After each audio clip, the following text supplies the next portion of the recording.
तू रख हौसला वो मंजर भी आएगा, तू रख हौसला वो मंजर भी आएगा, प्यासे के पास चल के समंदर भी आएगा।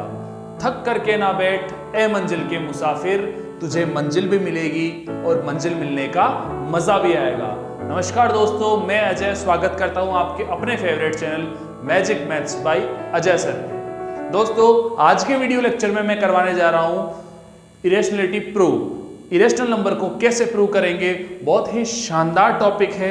और आरबीएससी सीबीएसई, मैंने बताया था आरबीएससी और सीबीएसई दोनों का एक ही टेक्स्ट बुक चलेगा, ठीक है। एनसीईआरटी का मैं आपको टॉपिक्स करवा रहा हूं, तो उसके अंदर इरेशनलिटी प्रूव करवाना बहुत ही शानदार टॉपिक है। कोई भी नंबर को हम इरेशनल नंबर किस तरीके से प्रूव करवाएंगे, आज के वीडियो लेक्चर में आप देखने वाले हैं। तो दोस्तों, मैं आपको बता दूं, बिल्कुल वीडियो को लास्ट तक देखना है, कहीं पे भी आपको स्किप नहीं करना है। अगर स्किप कर दिया तो एक पॉइंट भी आपसे छूट गया तो वो समझ में नहीं आएगा। तो वीडियो को लास्ट तक देखना, ठीक है। इरेशनलिटी किस तरीके से प्रूव करेंगे वो आपको देखना है। 9th क्लास में आपने देखा होगा इरेशनल नंबर होता क्या है। इरेशनल नंबर होता है नॉन टर्मिनेटिंग और नॉन रिपीटिंग। जो नंबर ना तो टर्मिनेट हो और ना ही रिपीट हो, वही नंबर क्या होता है, इरेशनल नंबर होता है, ठीक है। और उसके साथ साथ एक प्रॉपर्टी देखी आपने, square root of any prime number is always irrational number. किसी भी प्राइम नंबर का स्क्वायर रूट हो वो हमेशा क्या रहता है, इरेशनल नंबर ही रहता है। तो आज हम ये चीज करने वाले हैं, प्राइम नंबर का स्क्वायर रूट तो वो इरेशनल नंबर हो गया, वो इरेशनल नंबर कैसे प्रूव करें वो चीज देखना।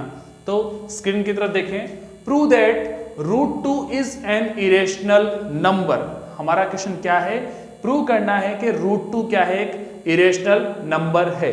हम अच्छे से जानते हैं √2 क्या है, एक इरेशनल नंबर है, बिकॉज 2 क्या है, एक प्राइम नंबर। लाड लो, प्राइम नंबर क्या होता है, प्राइम नंबर जिसके सिर्फ 2 फैक्टर हो, 1 और इटसेल्फ। तो 2 एक प्राइम नंबर है और प्राइम नंबर के स्क्वायर रूट लग गया तो वो इरेशनल नंबर हो जाएगा। तो √2 √3 हो सकता है, √5 हो सकता है, √7 हो सकता है, √11, इस तरीके से √13, 17, √19, ऐसे ये नंबर हो सकते हैं। कोई भी नंबर के लिए अपने को पूछा जा सकता है। तो इस एक क्वेश्चन से आपको सारे क्वेश्चन तैयार हो जाएंगे। एग्जाम में आपको पूछ लिया जाए कि √3 को इरेशनलिटी प्रूव करो, आप कर सकते हैं। √5 को करो, कर सकते हैं। √7 को करो, मेरे लाडलो, बिल्कुल आप कर सकते हैं। लेकिन आपको वीडियो को ध्यान से देखना है, उसके बाद इसकी प्रैक्टिस करनी है। ओके, तो बिना टाइम को वेस्ट करे, टाइम का इन्वेस्टमेंट करते हैं और शुरू करते हैं आज का टॉपिक, इरेशनलिटी प्रूव करना। Okay, prove that √2 is an irrational number, ये हमारा क्वेश्चन है।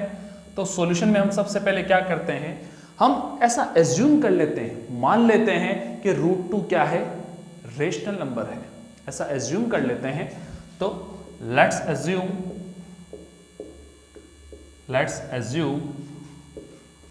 √2 इज रेशनल नंबर। ये हमने एज्यूम कर लिया मेरे लाडलो।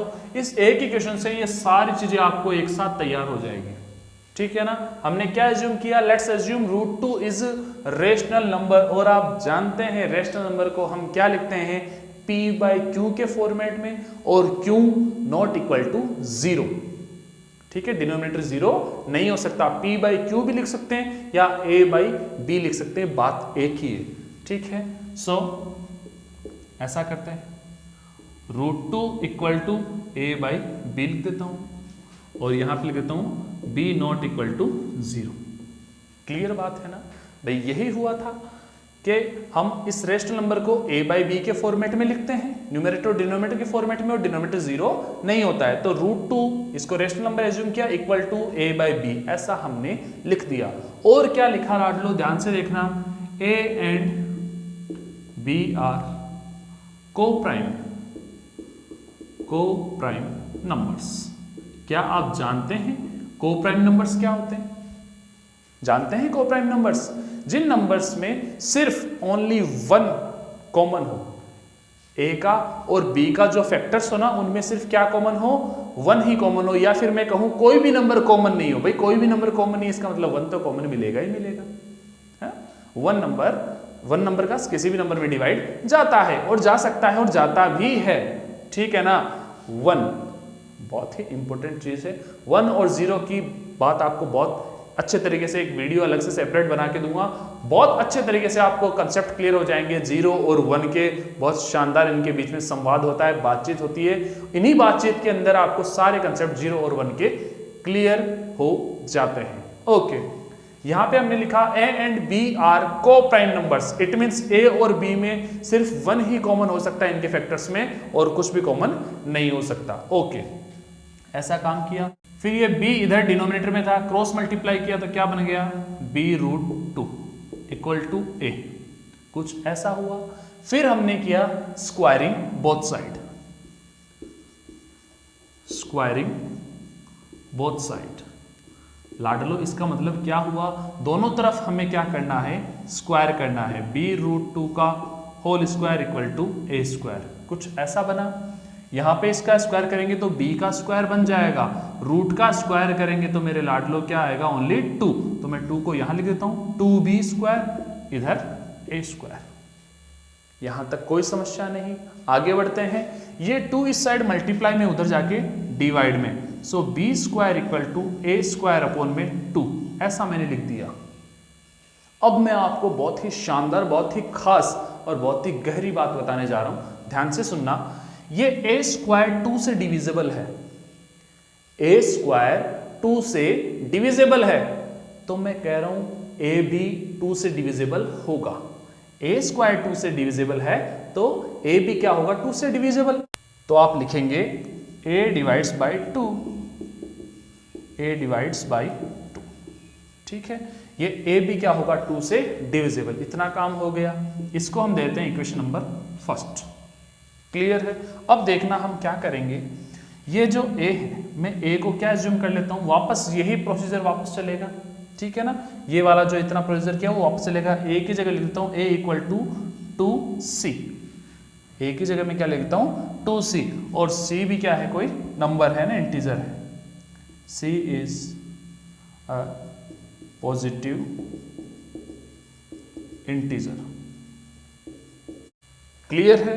तो हमने लिखा c is a positive integer. c क्या है, कोई पॉजिटिव इंटीजर है, नंबर यही बनने वाला है। तो वापस यही स्टेप में रिपीट करूंगा। देखो √2, ठीक है, यहां लिखता हूं अगेन √2 इक्वल टू a की जगह 2c अपॉन में b।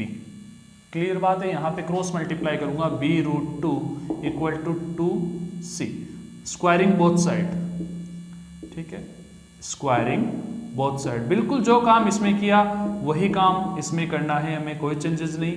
b√2 का whole square equal to 2c का स्क्वायर, सही बात है। तो यहाँ b का स्क्वायर किया तो b स्क्वायर बन गया, √2 का स्क्वायर किया तो 2 बन गया, इक्वल टू यहाँ पे 4c स्क्वायर। यही काम हुआ, ठीक है। अब क्या करते हैं, ये 4 इधर मल्टीप्लाई में, इधर जाके डिवाइड में। सो 2b स्क्वायर अपॉन में 4 इक्वल टू यहाँ पे c स्क्वायर। लाडलो एक चीज बता दूं मैं, यहाँ पे a स्क्वायर अपॉन 2 आया था, यहाँ पे b स्क्वायर के अपॉन में लेके जाना है, क्योंकि हमारा जो केस चलेगा ना a और b के साथ चलेगा। सारा का सारा खेल किसके साथ चलेगा, a और b के साथ, न कि c के साथ। ऐसा नहीं करना कि b वाला उधर ले जाए पर, ठीक है। अपना खेल किसके साथ चलेगा, a और b के साथ। तो यहाँ पे क्या हुआ, 2 2 जा 4। इट मीन्स क्या आया हमारे पास, c square equal to b square upon 2, b square upon 2। b square 2 से डिविजिबल है तो b भी क्या होगा, 2 से डिविजिबल होगा। तो हम क्या लिखेंगे, इसी की तरह इसमें आया ना a डिवाइड्स बाय 2, तो यहाँ लिखेंगे b डिवाइड्स बाय 2, ठीक है। Equation number second. भाई इक्वेशन नंबर फर्स्ट में तो क्या पता चला, a डिवाइड हो रहा है 2 से, और b से क्या पता चला, b भी डिवाइड, भाई सेकंड इक्वेशन से क्या पता चला, b भी किससे हो रहा है, 2 से डिवाइड हो रहा है। और हमने क्या लिखा था पहले कि a और b तो क्या है, को प्राइम नंबर है। a और b तो क्या है, को प्राइम नंबर है, तो उनका तो कोई और फैक्टर आना ही नहीं चाहिए 1 के अलावा। पर यहाँ पे तो क्या आ रहा है, 2 इसका फैक्टर आ रहा है। क्लियर है ना, यहाँ पे क्या आ रहा है, 2 इसका फैक्टर आ रहा है। इट मीन्स जो हमने एज्यूम किया था वो बिल्कुल रॉन्ग है, जो हमने एज्यूम किया था वो बिल्कुल रॉन्ग है। ठीक है, इट मीन्स √2 रेशनल नंबर तो नहीं है, तो उसके लिए हम क्या स्टेटमेंट लिखेंगे वो देखना मेरे लाडलो। इसका स्क्रीनशॉट लेना चाहो तो इसका स्क्रीनशॉट ले लो, फिर आगे मैं इसकी बताने वाला हूं स्टेटमेंट।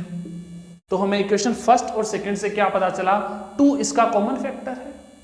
क्या पता चला, 2 इसका कॉमन फैक्टर है। और एक चीज मैं आपको बता दूं, अगर यहाँ पे ये √2 के बारे में पूछा है, √2 का इरेशनलिटी प्रूव करना है, तो आपको यहाँ एज्यूम 2c ही करना है, इतना काम तो चलेगा। फिर a = 2c ही करना है। अगर √3 के बारे में पूछता तो 3c लिखते, √5 के बारे में पूछता तो 5c लिखते, और अपने को √7 के बारे में पूछता तो 7c आपको लिखना है। क्लियर है ना, इस चीज का बहुत खास तौर से ध्यान रखना। ओके, तो हमें इक्वेशन फर्स्ट और सेकंड से क्या पता चला, तो यहां लिखता हूं मैं, from equation first and second, ठीक है, 2 is a common factor of a and b। भाई यही पता चला हमें इक्वेशन फर्स्ट और सेकंड से, तो यही पता चला ना कि ये 2a और b का क्या है, कॉमन फैक्टर है। बट ये तो कॉन्ट्राडिक्ट है, ये बात तो कॉन्ट्राडिक्ट हो रही ना इससे, ठीक है। बट दिस कॉन्ट्राडिक्ट, तो हम लिखेंगे but this contradict, but this contradict because factor तो क्या होना चाहिए, ओनली 1 ही होना चाहिए, ठीक है। सो the fact that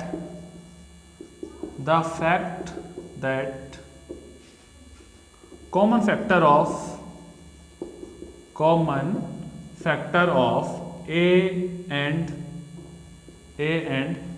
b is 1, but this contradict the fact that common factor of a and b is 1।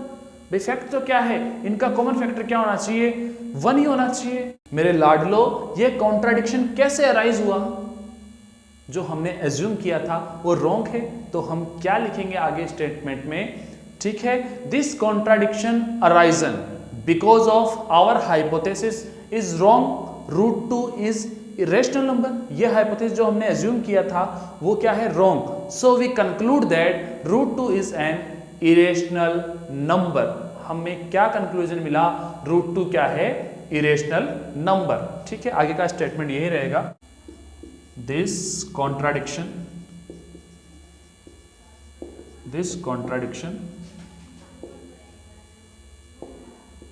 Arisen, this contradiction arisen, ये arisen हुआ because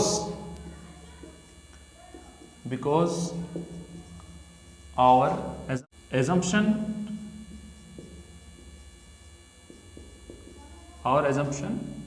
is wrong, okay, our assumption is wrong, incorrect हो गया। so we conclude that